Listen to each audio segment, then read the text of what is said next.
Hai, Assalamualaikum warahmatullahi wabarakatuh. Selamat sejahtera. Apa khabar murid-murid cikgu?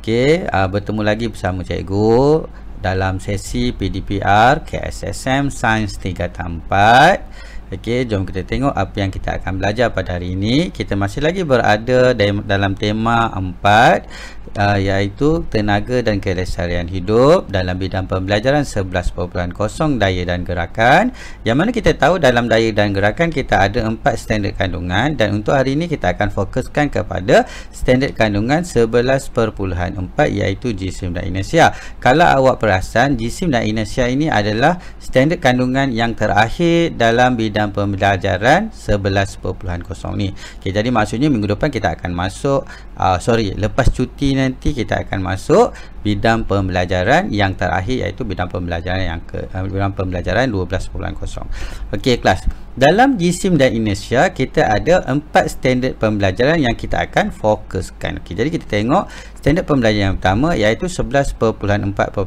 menerangkan jisim. Okey, kemudian kita ada 11.4.2 menerangkan dengan contoh maksud inersia. Okey, kita ada jisim dan kita ada inersia. Okey, apa benda jisim, apa benda inersia, ini kita akan bincangkan. Okey, kemudian kita ada 11.4.3 menjalankan eksperimen untuk mengkaji hubungan antara jisim dan inersia. Yang ini kita akan sambung, kita akan ulang standard pembelajaran 11.4.3 ni apabila kita menjalankan sesi PDPC secara bersemuka nanti. Okey, kemudian yang terakhir kita ada 11.4.4 berkomunikasi tentang kesan inersia dalam kehidupan harian. Okey, jom kita teruskan. Okey, yang pertama kita nak tengok jisim. Apa yang dimaksudkan dengan jisim? Okey, kalau awak masih ingat, awak dah belajar tentang jisim ni masa tingkatan 1. Okey, jom kita refresh balik. Apa benda yang awak dah belajar masa tingkatan 1? Okey. Jisim ni apa? Jisim ni dia punya definisi dia adalah kuantiti jirim yang terkandung di dalam suatu objek. Okey, jisim ialah suatu kuantiti jirim yang terkandung di dalam suatu objek. Ada berapa banyak jirim yang terkandung dalam suatu objek? Okey, unit SI bagi jisim adalah kilogram. Okey, jadi jisim ni kita boleh ukur. Okey, di sini dia kuantiti fizik yang kita boleh ukur. Jadi bila kita boleh ukur, dia ada unit SI. Jadi unit SI bagi jisim adalah kilogram. Nilai jisim bagi suatu objek itu tetap jika kuantiti jirim di dalam objek itu tidak berubah. Maksudnya jisim ni dia tidak akan berubah walau di mana pun kedudukan awak. Okey, awak duduk di bumi pun macam tu jisimnya, awak duduk di bulan pun macam tu juga jisim dia. Okey, jadi jisim ni dia tidak akan berubah selagi kandungan kuantiti jirim dan jisim dalam objek itu tidak berubah. Walau di mana-mana kedudukan dia tetap akan sama. Okey, jadi jisim dia boleh disukat dengan menggunakan neraca elektronik, neraca tuas dan neraca tekan alur. Okey, ini awak dah belajar masa tingkatan 1 itu hari lah. Okey, jadi kita ulang sikit dia. Okey, jadi jisim ni kita boleh ukur. Okey, kemudian unit dia adalah dalam kilogram ataupun kg. Okey, jadi ini adalah jisim. Macam mana pula dengan inersia? Okey, apa benda inersia ni? Pernah dengar tak inersia? Apa benda inersia? Okey, inersia ni adalah satu keadaan. Okey, yang mana dia adalah sifat semula jadi suatu objek yang cenderung untuk menentang sebarang perubahan keadaan asal, sama ada dalam keadaan pegun ataupun sedang bergerak.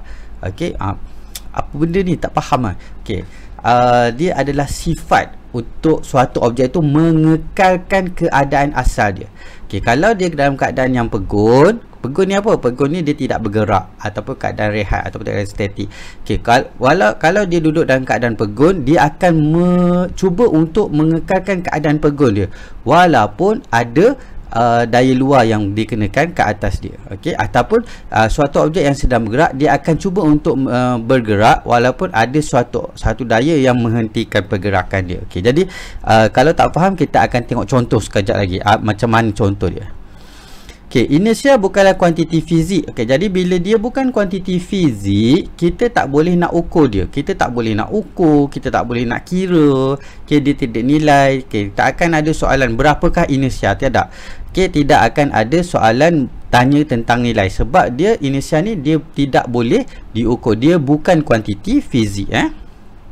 Jadi dia tidak boleh diukur, tiada nilai dan tiada unit. Macam jisim tadi kita boleh ukur guna neraca 3 alur kan, dan dia ada unit dia iaitu kilogram. Inersia tidak. Kita tidak boleh ukur suatu inersia suatu objek dan dia tidak ada unit. Antara situasi yang melibatkan inersia, ini adalah contoh-contoh yang melibatkan inersia. Tadi saya kata inersia dia boleh wujud dalam dua keadaan, sama ada inersia bagi keadaan objek yang pegun ataupun inersia bagi objek yang sedang bergerak. Kita tengok contoh. Kita ada gelas. Kita ada gelas, kemudian kita letakkan air ke dalam gelas ni. Air ni just untuk ni sajalah. Kemudian kita ada duit shilling yang diletakkan di atas cardboard. Ini adalah keadaan asal. Jadi keadaan asal duit shilling ni dia bergerak ke dia pegun? Keadaan asal dia adalah dia pegun. Jadi apabila cardboard ini kita tarik dengan laju, cardboard ini kita tarik dengan laju, duit shilling ni akan mengekalkan keadaan asal dia iaitu pegun. Dia akan cuba untuk mengekalkan keadaan asal dia iaitu keadaan pegun, keadaan tidak bergerak.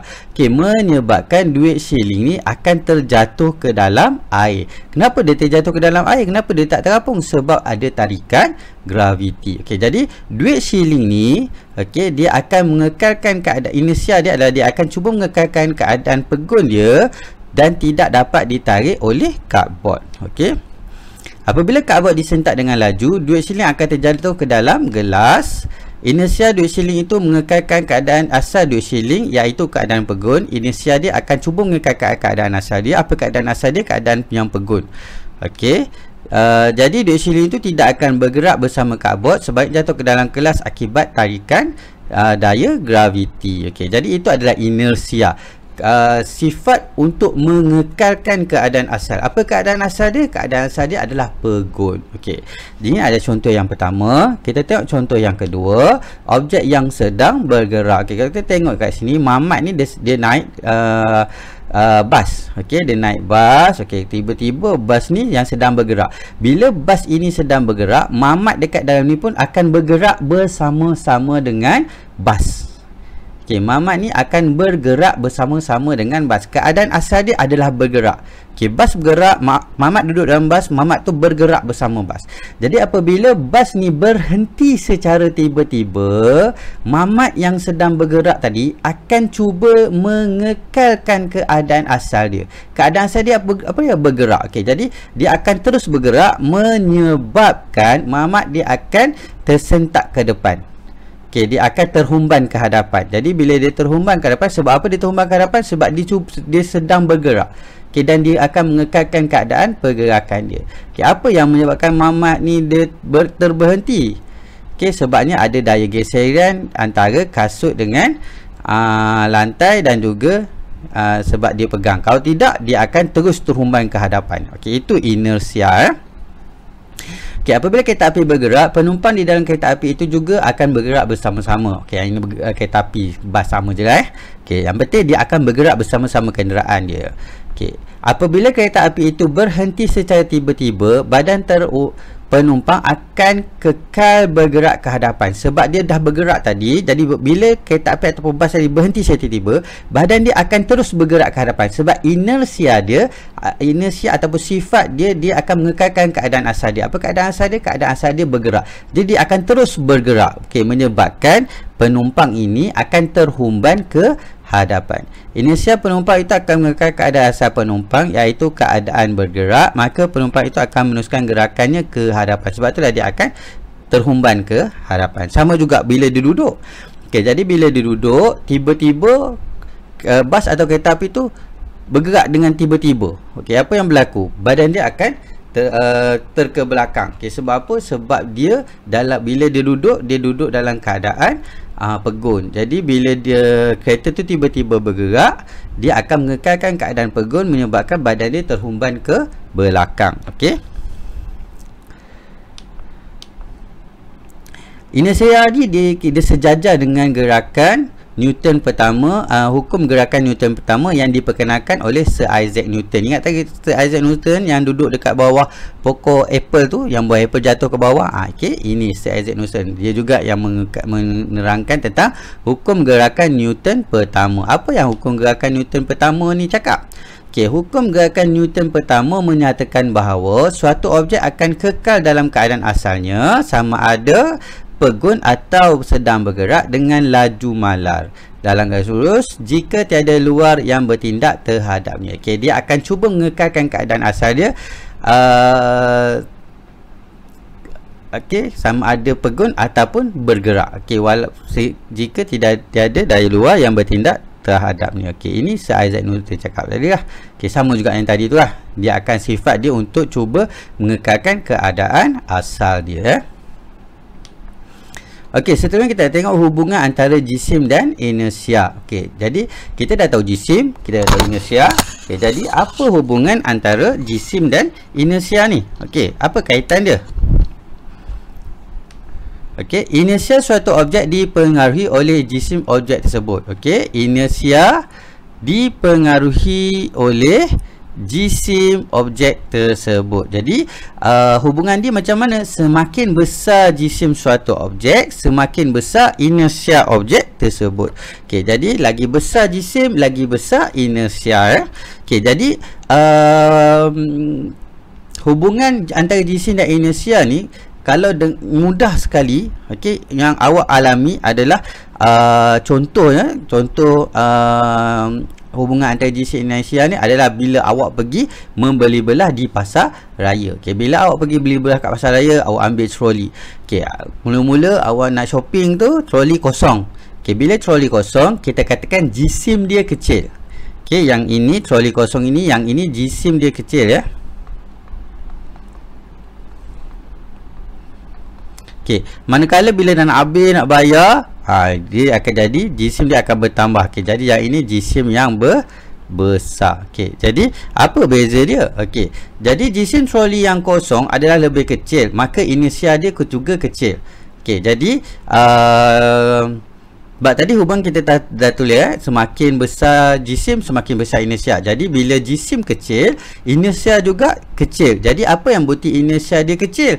Okey, jadi bila awak nak gerakkan troli tu, dia akan mudah nak tolak, mudah nak gerakkan. Ataupun bila awak dalam nak berhenti, awak mudah nak berhenti. Okey, itu maksudnya inersia dia kecil. Okey, sebab dia mudah untuk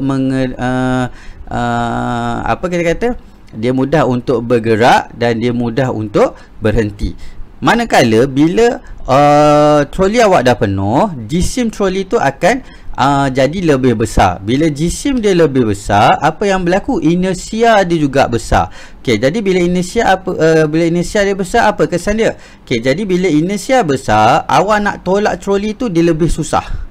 Okay, sebab dia akan cuba untuk mengekalkan keadaan asal dia. Apa keadaan asal dia? Keadaan asal dia adalah pegun. Ni awak dah ambil barang, awak nak pergi ke kaunter nak bayar. Jadi awak nak tolak. Okey, daripada keadaan pegun, awak nak tolak. Okey, jadi bila awak nak mula-mula tolak tu, awak akan rasa susah. Sebab apa susah? Sebab inersia dia lebih besar.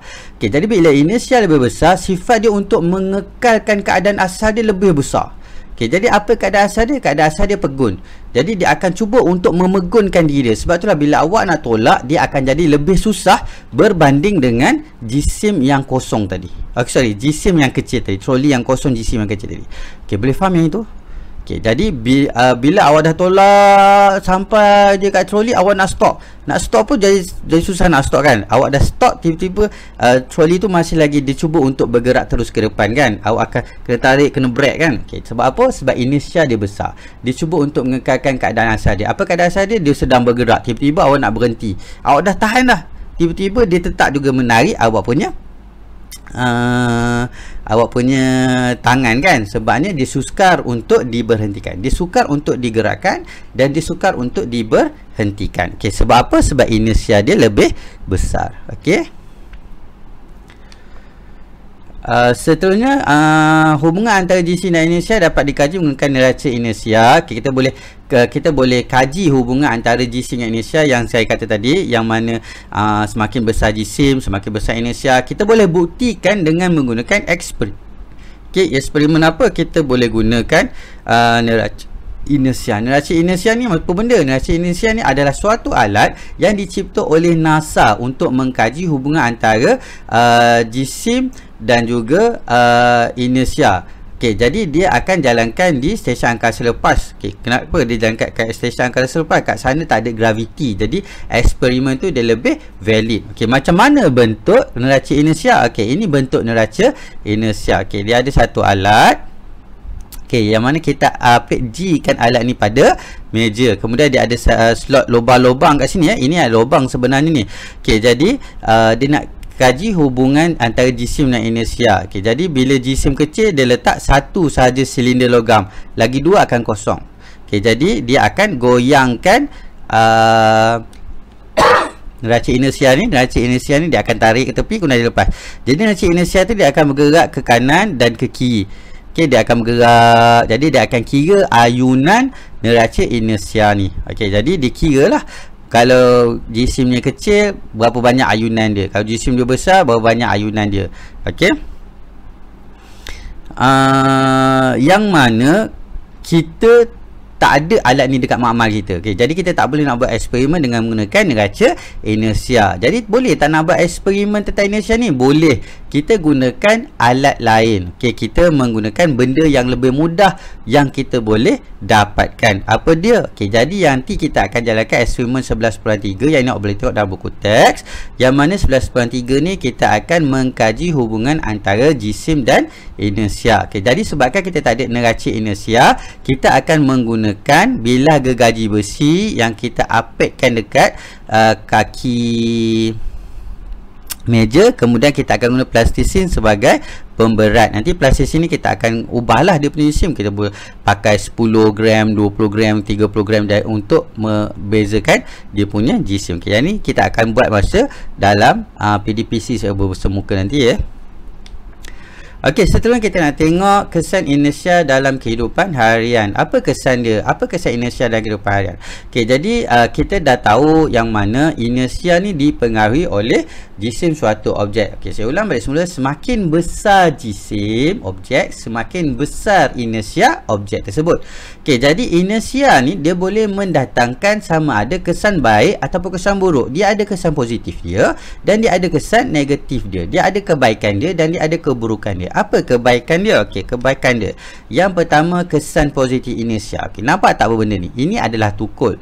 Okey, dalam suatu keadaan, tukul ni dia boleh longgar daripada pemegang. Okey, dia boleh longgar daripada pemegang. Jadi macam mana kita nak ketatkan balik tukul ni dengan pemegang ni? Okey, apa kita buat? Kita akan menghentak tukul ni, bahagian pemegang ni ke atas permukaan yang keras. Kita akan menghentak beberapa kali. Apa yang berlaku bila kita menghentak?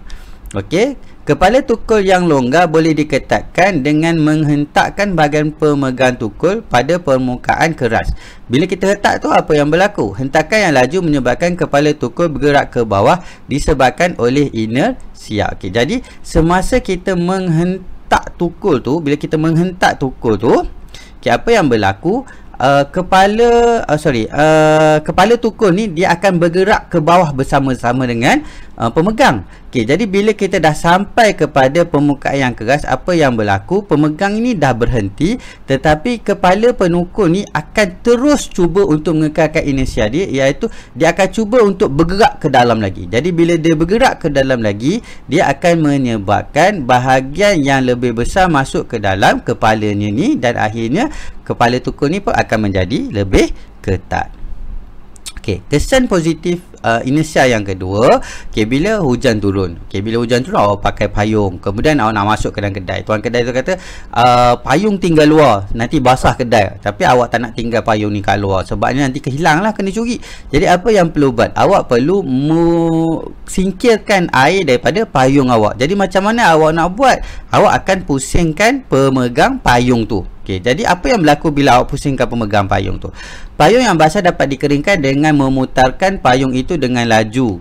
Okey, disebabkan inersianya titisan hujan akan terus bergerak walaupun payung sudah berhenti berputar. Okey, jadi bila awak pada payung, awak pusing ke kanan. Okey, jadi air dekat atas payung tu akan pusing ke kanan juga. Bila awak stop tiba-tiba pemegang, air tu akan terus berpusing dan menyebabkan air tu keluar daripada payung tadi. Okey, air tu akan terkeluar daripada payung. Dia akan terus bergerak dan keluar daripada payung. Jadi titisan hujan akan jatuh daripada payung. Dia payung awak pun dah kering dan boleh bawa masuk dalam kedai. Okey. Ini contoh yang kedua. Okey, kemudian kesan positif inersia yang ketiga. Okey, awak biasa masak kan kat dapur kan? Biasa masak. Okey, bila awak masak katalah awak nak masak mi goreng. Okey.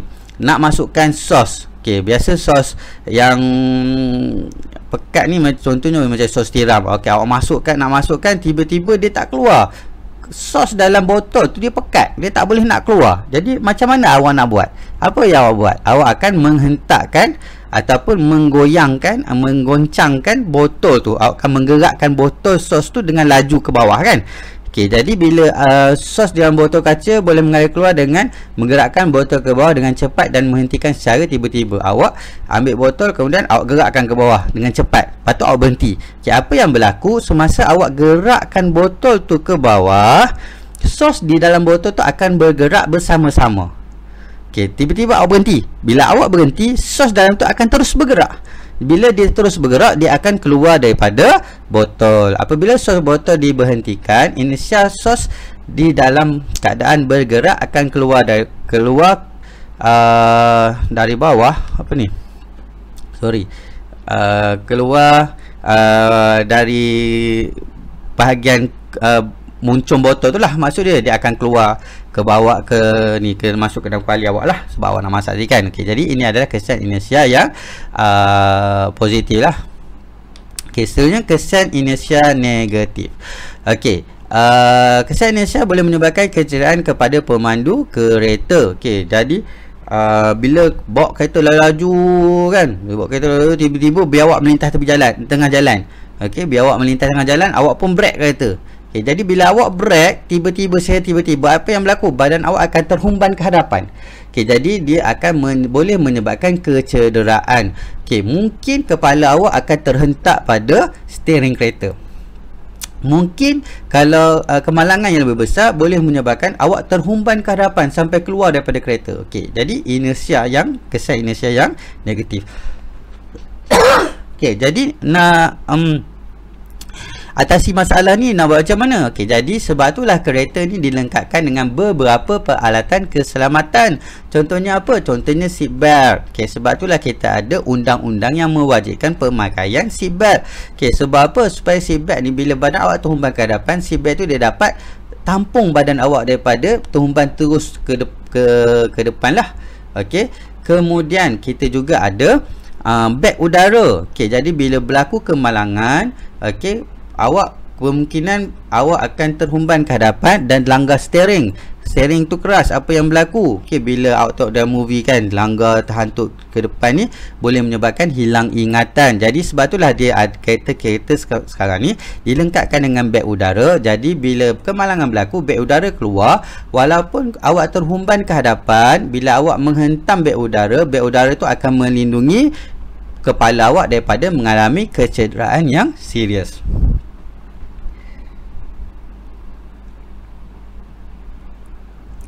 Okey, selain daripada tu, okey, kereta juga dia ada penghadang kepala ni. Apa fungsi penghadang kepala ni? Penghadang kepala ni saja korang buat. Okey, ada fungsi dia. Okey, apa fungsi dia? Okey, situasi kereta dalam keadaan tidak bergerak, kereta dalam keadaan pegun, awak dalam keadaan pegun, tiba-tiba awak tertekan minyak. Apa yang berlaku? Badan awak akan terhumban ke belakang. Jadi bila terhumban ke belakang, dia menyebabkan kepala awak jika tidak ditahan, dia boleh menyebabkan kecederaan pada leher. Jadi penghadang kepala ni fungsi dia apa? Fungsi dia akan menahan kepala awak daripada terus terhumban ke belakang dan dapat mengelakkan kecederaan di bahagian leher ya. Okey, kemudian semasa mendarat, kapal terbang yang berjisim besar tidak dapat berhenti dalam jarak yang pendek disebabkan inersia. Okey, jadi kapal terbang ni jisim dia besar. Bila jisim dia besar, inersia dia juga besar. Jadi bila inersia dia juga besar, dia nak berhenti secara tiba-tiba tu tak boleh. Okay, nak berhenti secara tiba-tiba tu tak boleh. Jadi apa yang langkah untuk mengatasi masalah inersia kapal terbang ni? Jadi dia perlukan landasan yang panjang. Okey. Jadi bila landasan yang panjang digunakan, jadi kapal tu dia boleh apa kita kata, mendarat dengan selamat. Okay, dia dapat atasilah masalah inersia tadi. Okey, jadi nak berhenti tiba-tiba tak boleh. Jadi dia akan berhenti dengan cara mendarat di atas landasan yang panjang. Jadi dia akan dapat mengurangkan inersia di sepanjang landasan tu. Okey. Ada banyak lagi kesan negatif inersia ni. Contohnya selain pada kapal terbang, kita ada lori-lori yang besar. Okey, lori-lori yang besar, trailer. Okey, jadi bila dia nak berhenti secara tiba-tiba, dia tak boleh berhenti secara mengejut sebab inersia dia besar. Jadi dia perlu berhenti dengan cara dia akan membrek daripada jauh. Okey, nampak traffic light dah warna merah daripada kat depan, dia daripada jauh lagi dia dah cuba, dia dah tekan brake supaya dia dapat berhenti pada masa yang tepat. Kalaulah dia tekan brake secara tiba-tiba, apa yang berlaku? Lori tu akan masih lagi boleh bergerak ke hadapan sebabnya apa? Dia ada inersia dia. Okey, jadi tamat untuk kelas kita pada hari ini.